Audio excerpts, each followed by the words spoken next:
এরা কি আপনার বাপ হয়? আপনার মারে কি ডিভোর্স দিছে? আপনার মা যদি কয় বেটারে নিয়ে খাইবো, আপনিও যদি কোন বেটারে নিয়ে খাইবেন, তাহলে কেমন হইলো? পরবে তো করে নেই আমরা। এই মেয়ে 3 মাসের প্রেগনেন্ট। আমার টাকা পয়সা আমার শ্বশুরের হাতেই দিচ্ছে। বাবা কি বিয়ে করা কি জায়েজ নাকি না জায়েজ? বাবা মাত্র 2 অক্ষরের এই শব্দটির মধ্যেই লুকিয়ে থাকে নিরাপত্তা, ভরসা আর নিঃস্বার্থ ভালোবাসা। কিন্তু সেই বাবাই যদি হয়ে ওঠে সন্তানের জীবনের সবচেয়ে বড় অন্ধকার, যে মানুষটার কাঁধে মাথা রেখে নিশ্চিন্তে ঘুমানোর কথা, সেই মানুষটাই যদি ভেঙে দেয় সম্পর্কের সব সীমা। আজকের ঘটনাটি ঠিক তেমনি এক চাঞ্চল্যকর কাহিনী, যেখানে এক সৎ বাবা নিজের স্ত্রীকে প্রতারণা করে তারই অপ্রাপ্তবয়স্ক মেয়েকে নিয়ে গড়ে তোলে এক নিষিদ্ধ সম্পর্ক। শুধু তাই নয়, স্ত্রীর দেয়া 24 লাখ টাকা নিয়ে পালিয়ে গিয়ে শুরু করেন নতুন সংসার। ঘটনাটি ঘটেছে বগুড়ার ধুনট উপজেলার পারধুনট গ্রামে। আপনাকে দুজনের কি বিয়া হয়েছে? এরা কি আপনার বাপ হয়?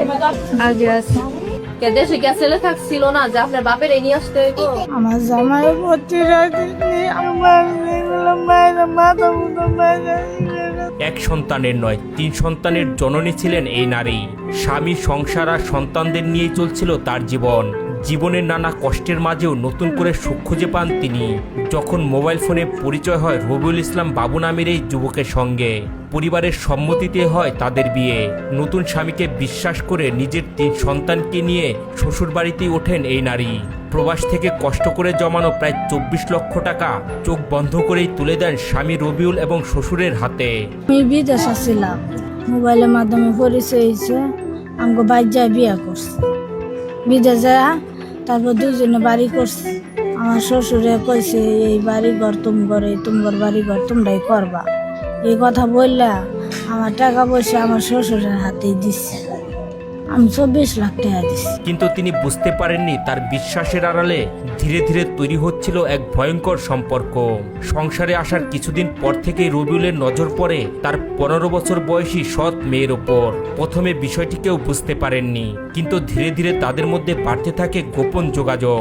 অভিযোগ রয়েছে সৎ বাবার প্রয়োজনায় এই কিশোরীও জড়িয়ে পড়েন সম্পর্কে। মায়ের অনুপস্থিতি কিংবা ফাঁকা বাড়ি, সুযোগ পেলেই চলতো তাদের গোপন দেখা সাক্ষাৎ। মনে করেন মেয়েটারে নিয়ে ও পালাই গেছে, সৎ মেয়ে। ওর তো আর মনে করেন যে নিজের মেয়ে না, এটা সৎ মেয়ে, কিন্তু ওর বউরছে ওর মেয়ের সাথে কিন্তু সম্পর্কটা আরো গভীর। এই মেয়ের যে সন্তান মেয়ে ছিল, যুবতী মেয়ে 15-16 বছর বয়স, সেই মেয়েকে নিয়ে আউট হয়ে গেছে আজকে 8-10 দিন হলো। এক ছাদের নিচে একই পরিবারের পরিচয়ে চলছিল এক নিষিদ্ধ সম্পর্কের গল্প। সময়ের সঙ্গে সম্পর্ক আরো গভীর হয়। এক পর্যায়ে তারা সিদ্ধান্ত নেন সব বাধা পেছনে ফেলে একসাথে সংসার করার। আপনার মা যদি কয় বেটারে নিয়ে খাইবো, আপনিও যদি কোন বেটারে নিয়ে খাইবেন, তাহলে কেমন হইলো? আর আপনি কি একটুকু ভাবলেন না যে আমার মা কি হইব, আমার মার সংসারটা আমি নষ্ট করি? মাইয়া হইয়া মার কথা মানুষে ভাবে না। ইসলাম কেউ করছেন, আপনি যখন মুসলিম, আমার তখন বিশ্বাস হয় না। এরপরে ঘটে সবচেয়ে বড় বিশ্বাসঘাতকতা। স্ত্রীর দেয়া 24 লক্ষ টাকা নিয়ে সৎ মেয়েকে সঙ্গে করে পালিয়ে যায় রবিউল। বাসা ভাড়া নিয়ে স্বামী স্ত্রীর মতোই থাকতে শুরু করে তারা। 1 মাস ধরে চলতে থাকে তাদের এই গোপন সংসার। বিগত দিনে আপনার কি ছিল? উনি বাবা ছিলেন, এখন কি হয়েছে? কিন্তু মানুষের চোখ এড়িয়ে গেলেও সন্দেহ এড়াতে পারেনি তারা। আচরণে সন্দেহ তৈরি হলে তাদের আটক করে স্থানীয়রা। জিজ্ঞাসাবাদের এক পর্যায়ে বেরিয়ে আসে আসল পরিচয়। যাদের সবাই স্বামী স্ত্রী ভাবছিল, তারা আসলে সৎ বাবা এবং সৎ মেয়ে। আপনাদের মতে কি কয় যে বাবার সাথে কি সংসার করা যায়? না না না না। ঘটনাটি ছড়িয়ে পড়তেই এলাকা জুড়ে সৃষ্টি হয় চাঞ্চল্য। অনেকেই বলছেন সম্পর্কের সীমা ভেঙে সমাজে ভয়ঙ্কর এক উদাহরণ তৈরি করেছে তারা।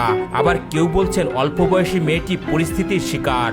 তবে সবচেয়ে বড় প্রশ্ন হলো, একজন মা কিভাবে সহ্য করবেন এমন বিশ্বাসঘাতকতা? তাই আমি যে টাকা পয়সা দিচ্ছি, আমার টাকা পয়সা দিতে আর আমার মাইয়েরা দেওয়া দিই।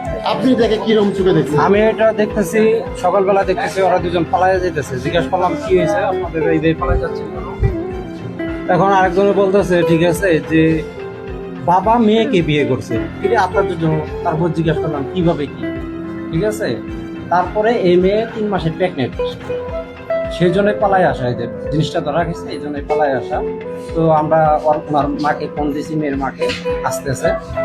আমরা এইভাবে আটকাই রাখছি, ছেলের বাবাকে ফোন দিয়েছি। যে মানুষটাকে জীবনসঙ্গী ভেবেছিলেন সেই মানুষই তার সংসার, বিশ্বাস, এমনকি নিজের মেয়েকেও কেড়ে নিল। বর্তমানে ঘটনাটি নিয়ে এলাকায় চলছে ব্যাপক আলোচনা। স্থানীয়দের দাবি বিষয়টি আইনের আওতায় এনে সঠিক তদন্ত হওয়া উচিত।